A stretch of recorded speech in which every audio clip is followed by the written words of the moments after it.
Dear student, unit 1 real numbers में हम exercise 1.2 का क्वेश्चन नंबर 1 सोल्व करेंगे। क्वेश्चन नंबर 1 में हमसे कहा गया है रेशनलाइज द डिनोमिनेटर। हमें डिनोमिनेटर को रेशनलाइज करना है। अब डिनोमिनेटर को रेशनलाइज करने का मतलब डिनोमिनेटर से रेडिकल साइन को खत्म करना है। अब जैसे ही हम डिनोमिनेटर से रेडिकल साइन को खत्म कर लेंगे तो हमें डिनोमिनेटर में मिलेगा रेशनल नंबर। इस तरह से हम डिनोमिनेटर को रेशनलाइज कर लेंगे। तो देखो यहाँ नंबर 1 पर हमें गिवन है 13/4 प्लस रूट 3। ठीक है, अब ये जो 4 प्लस रूट 3 है ये बाइनोमियल सर्ड है। सर्ड किसे कहते हैं? Term involving radical sign. यहाँ पर ये जो टर्म है ये रेडिकल साइन के साथ मौजूद है, लिहाजा ये जो हमारे पास 4 प्लस रूट 3 है ये क्या है? बाइनोमियल सर्ड है। अब हमें डिनोमिनेटर को रेशनलाइज करना है और रेडिकल साइन को खत्म करना है, तो किस तरह से करेंगे? तो देखो यहाँ हमारे पास ये जो बाइनोमियल सर्ड है 4 प्लस रूट 3, इसके कॉन्जुगेट से हम न्यूमरेटर और डिनोमिनेटर दोनों को मल्टीप्लाई करेंगे, यानी कि 13/4 प्लस रूट 3। ठीक है, अब ये हमारे पास बाइनोमियल सर्ड है, इसके कॉन्जुगेट से हम न्यूमरेटर और डिनोमिनेटर दोनों को मल्टीप्लाई करेंगे। अब 4 प्लस रूट 3 का कॉन्जुगेट सर्ड क्या होगा? 4 माइनस रूट 3। 4 माइनस रूट 3 से हम न्यूमरेटर को मल्टीप्लाई करेंगे, 4 माइनस रूट 3 से हम डिनोमिनेटर को मल्टीप्लाई करेंगे। तो 13 को 4 माइनस रूट 3 से मल्टीप्लाई करेंगे तो 13 इंटू 4 माइनस रूट 3 होगा।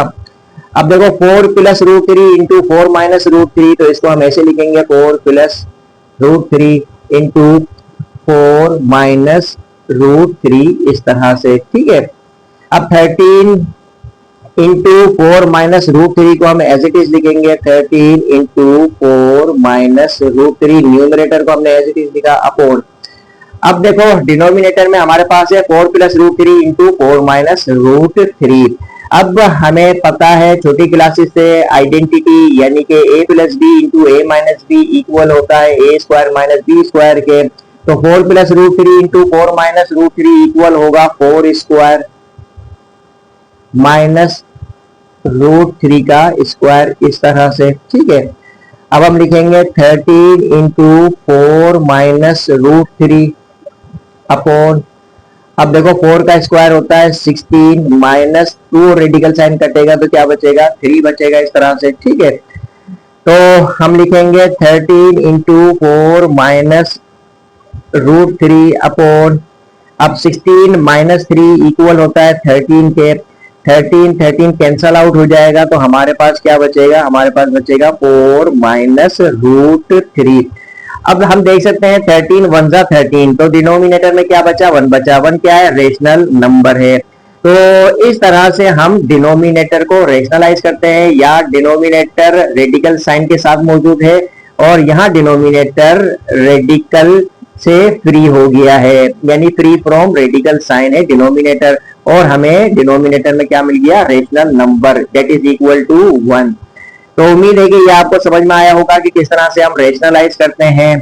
नंबर 2 पर हमें गिवन है √2 प्लस √5 अपॉन √3। अब यहाँ पर हम देख सकते हैं डिनोमिनेटर में मोनोमियल सर्ड है। ठीक है, यानी एक टर्म वाला सर्ड है। हम क्या करेंगे? न्यूमरेटर और डिनोमिनेटर को इस मोनोमियल सर्ड से मल्टीप्लाई करेंगे। तो यहाँ पर हम लिखेंगे √2 प्लस √5 अपॉन √3। अब इस मोनोमियल सर्ड से हम न्यूमरेटर और डिनोमिनेटर दोनों को मल्टीप्लाई करेंगे, तो √3 से न्यूमरेटर को मल्टीप्लाई करेंगे और √3 से हम डिनोमिनेटर को मल्टीप्लाई करेंगे। अब √3 इंटू √2 प्लस √5 को हम इस तरह से लिखेंगे √3 इंटू √2 प्लस √5, इस तरह से अपॉन √3 इंटू √3 को हम इस तरह से लिखेंगे √3 इंटू √3। अब देखो √3 को हम √2 से मल्टीप्लाई करेंगे तो ये क्या हो जाएगा? √3 इंटू 2 प्लस √3 से √5 को मल्टीप्लाई करेंगे तो ये होगा √3 इंटू 5। यहाँ हमने स्क्वायर रूट की प्रॉपर्टी यूज की है। ठीक है, अब √3 इंटू √3 इक्वल होगा √3 इंटू 3 के, इस तरह से। अब √3 इंटू 2 √6 के इक्वल होगा। प्लस √3 × 5 √15 के इक्वल होगा अपॉन, अब √3 × 3 इक्वल होगा 3 के। ठीक है, स्क्वायर रूट की प्रॉपर्टीज को हम यूज कर रहे हैं यहाँ पर। अब हम देख सकते हैं यहाँ क्वेश्चन में डिनोमिनेटर में क्या है, रेडिकल साइन मौजूद है। ठीक है, और यहाँ denominator free from radical sign है, यानी डिनोमिनेटर को हमने रेशनलाइज कर दिया। यहाँ पर ये 3 क्या है, रेशनल नंबर है। ठीक है, तो उम्मीद है कि ये आपको समझ में आया होगा। इस तरह से हम रेशनलाइज करते हैं। नंबर 3 पर हमें गिवन है √2 - 1 अपॉन √5। अब यहाँ पर हमें डिनोमिनेटर को रेशनलाइज करना है और हम देखते हैं यहाँ पर डिनोमिनेटर मोनोमियल सर्ड है। अब √5 से हम न्यूमरेटर और डिनोमिनेटर दोनों को मल्टीप्लाई करेंगे। हम लिखेंगे √2 - 1 अपॉन √5। हम √5 से न्यूमरेटर और डिनोमिनेटर दोनों को मल्टीप्लाई कर देंगे। √5 से √2 -1 को मल्टीप्लाई करेंगे अपॉन √5 इंटू √5 इक्वल होगा √5 इंटू 5, इस तरह से। ठीक है, अब this will be equal to √5 को 2 से मल्टीप्लाई करेंगे तो क्या होगा, √5 इंटू 2 माइनस √5 को 1 से मल्टीप्लाई करेंगे तो √5 होगा, और √5 इंटू √5 इक्वल होगा √5 इंटू 5 के। इस तरह से √5 इंटू 2 √10 के इक्वल होगा, माइनस √5 अपॉन, अब देखो √5 इंटू 5 के इक्वल होगा। तो हम देख सकते हैं हमने डिनोमिनेटर को रेशनलाइज कर दिया, यानी denominator free from radical sign हो गया। तो इस तरह से हमने डिनोमिनेटर को रेशनलाइज किया। उम्मीद है कि आपको समझ में आया होगा इस तरह से हम डिनोमिनेटर को रेशनलाइज करते हैं। अब हम क्वेश्चन नंबर 1 के रिमेनिंग पार्ट्स को सोल्व करेंगे। नाउ डियर स्टूडेंट, नंबर 4 पर हमें गिवन है 6 - 4√2 अपॉन 6 + 4√2। अब डिनोमिनेटर के कॉन्जुगेट से हम न्यूमरेटर और डिनोमिनेटर दोनों को मल्टीप्लाई करेंगे। तो हम लिखेंगे 6 - 4√2 अपॉन 6 + 4√2। अब डिनोमिनेटर के कॉन्जुगेट से हम न्यूमरेटर और डिनोमिनेटर दोनों को मल्टीप्लाई करेंगे, यानी कि 6 - 4√2 अपॉन 6 - 4√2। अब देखो 6 - 4√2 इंटू 6 - 4√2 इक्वल होगा 6 - 4√2 का स्क्वायर, इस तरह से अपॉन डिनोमिनेटर में हम क्या लिखेंगे, 6 + 4√2 इंटू 6 - 4√2, यानी कि 6 + 4√2 इंटू 6 - 4√2, इस तरह से। ठीक है, अब देखो a - b whole square equal होता है a² - 2ab + b स्क्वायर के। तो 6 - 4√2 होल स्क्वायर इक्वल होगा 6² - 2 इंटू 6 इंटू 4√2 + 4√2 स्क्वायर, इस तरह से अपॉन, अब देखो a + b into a - b equal होता है a² - b स्क्वायर के, यानी कि 6 + 4√2 इंटू 6 - 4√2 इक्वल होगा 6² - 4√2 का स्क्वायर, इस तरह से। ठीक है, अब देखो 6 का स्क्वायर क्या होता है, 36 - 2 6 = 12, 12 4 = 48 होता है, 48 लिखेंगे √2 प्लस 4 का स्क्वायर 16, 2 और रेडिकल साइन कटेगा तो 16 इंटू 2 हो जाएगा, अपॉन 6 का स्क्वायर 36 माइनस 4 का स्क्वायर 16 इंटू 2 और रेडिकल साइन कटेगा तो 2 बचेगा, 2 लिखेंगे। अब हम लिखेंगे 36 माइनस 48√2 प्लस 16 2 जा 32, इस तरह से अपॉन 36 माइनस 16 2 जा 32 लिखेंगे।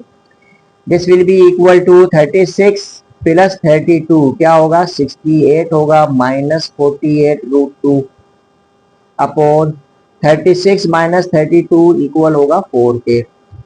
अब देखो 68 माइनस 48 कॉमन फैक्टर हमारे पास क्या आएगा, 4 आएगा, तो हम लिखेंगे 4 हम एज कॉमन फैक्टर ले लेंगे तो 4 17 जा 68 होता है, माइनस 4 12 जा 48 होता है √2, इस तरह से अपॉन डिनोमिनेटर में क्या है 4 है, 4 से 4 क्या होगा, कैंसल आउट हो जाएगा। तो हमारे पास क्या बचेगा, हमारे पास बचेगा 17 माइनस 12 √2। हम क्लियरली देख सकते हैं हमारे पास डिनोमिनेटर में क्या है, 1 है, ठीक है, और 1 क्या होता है, रेशनल नंबर होता है। तो इस तरह से हमने डिनोमिनेटर को रेशनलाइज किया, यानी denominator free from radical sign है। उम्मीद है कि ये आपको समझ में आया होगा। नंबर 5 पर हमें गिवन है √3 माइनस √2 अपॉन √3 प्लस √2। अब डिनोमिनेटर के कॉन्जुगेट से हम न्यूमरेटर और डिनोमिनेटर दोनों को मल्टीप्लाई करेंगे इस तरह से, √3 माइनस √2 अपॉन √3 प्लस √2। अब डिनोमिनेटर का कॉन्जुगेट क्या होगा, √3 माइनस √2 अपॉन √3 माइनस √2। तो डिनोमिनेटर के कॉन्जुगेट से हमने न्यूमरेटर और डिनोमिनेटर दोनों को मल्टीप्लाई करेंगे हम इस तरह से, ठीक है। तो अब √3 माइनस √2 इंटू √3 माइनस √2 इक्वल होगा √3 माइनस √2 होल स्क्वायर के, अपॉन √3 प्लस √2 इंटू √3 माइनस √2 को हम इस तरह से लिखेंगे, √3 प्लस √2 इंटू √3 माइनस √2 इस तरह से, ठीक है। तो अब हमें अच्छी तरह से पता है a minus B whole square equal होता है a square minus 2ab plus B square के। तो ये होगा √3 का square minus 2 into √3 into √2 plus √2 का स्क्वायर, ठीक है, इस तरह से, अपॉन अब √3 प्लस √2 इंटू √3 माइनस √2 यानी a plus B into a minus B equal होता है a square minus B square के। तो ये होगा √3 का स्क्वायर माइनस √2 के स्क्वायर के, इस तरह से, ठीक है। 2 रेडिकल साइन कटेगा तो 3 बचेगा, 3 लिखेंगे, माइनस 2 इंटू, अब देखो √3 को √2 से मल्टीप्लाई करेंगे तो √3 इंटू 2 होगा, प्लस 2 रेडिकल साइन कटेगा तो 2 बचेगा, अपॉन अब देखो यहाँ पर भी स्क्वायर आएगा, ठीक है, 2 और रेडिकल साइन कटेगा तो क्या बचेगा, 3 बचेगा, माइनस 2 रेडिकल साइन कटेगा तो क्या बचेगा, 2 बचेगा, इक्वल टू 3 प्लस 2 क्या होगा, 5 होगा, हम लिखेंगे 5 माइनस 2, 3 2 जा 6, अपॉन अब देखो 3 माइनस 2 इक्वल होता है 1 के 1 लिखेंगे। तो डिनोमिनेटर में हमारे पास क्या आया, रेशनल नंबर आया। तो इस तरह से हमने डिनोमिनेटर को क्या किया, रेशनलाइज किया। तो इसको हम लिखेंगे इस तरह से 5 minus 2 √6 and this will be our answer. तो इस तरह से हम डिनोमिनेटर को रेशनलाइज करते हैं। उम्मीद है ये आपको समझ में आया होगा। अब नंबर 6 पर हमें गिवन है 4√2 अपॉन √7 प्लस √5। अब डिनोमिनेटर के कॉन्जुगेट से न्यूमरेटर और डिनोमिनेटर दोनों को मल्टीप्लाई करेंगे। हम यहाँ पर लिखेंगे 4√3 अपॉन √7 प्लस √5। अब डिनोमिनेटर के कॉन्जुगेट से हम न्यूमरेटर और डिनोमिनेटर दोनों को मल्टीप्लाई करेंगे, √7 माइनस √5 अपॉन √7 माइनस √5 इस तरह से, ठीक है। अब देखो 4√3 को √7 माइनस √5 से मल्टीप्लाई करेंगे, किस तरह से, इस तरह से, 4√3 लिखेंगे इंटू √7 माइनस √5 अपॉन अब देखो √7 प्लस √5 इंटू √7 माइनस √5 को हम लिखेंगे इस तरह से, √7, चलो डायरेक्टली कर सकते हैं हम इसको, √7 स्क्वायर माइनस √5 का स्क्वायर इस तरह से, ठीक है। तो पहले आप इस शेप में भी लेके आ सकते हो और डायरेक्टली करना चाहो तो इस तरह से भी कर सकते हो, ठीक है। तो अब देखो 4√3 इंटू √7 माइनस √5 अपॉन 2 और रेडिकल साइन कटेगा तो 7 बचेगा, माइनस 2 रेडिकल साइन कटेगा तो 5 बचेगा, this will be equal to, अब देखो हम लिखेंगे 4√3 इंटू √7 माइनस √5 अपॉन 7 माइनस 5 2 होता है, ठीक है। अब 2 1 जा 2, 2 2 जा 4, तो this will be equal to 2√3 into √7 minus √5। तो इस तरह से डिनोमिनेटर को हमने रेशनलाइज किया, this will be our answer.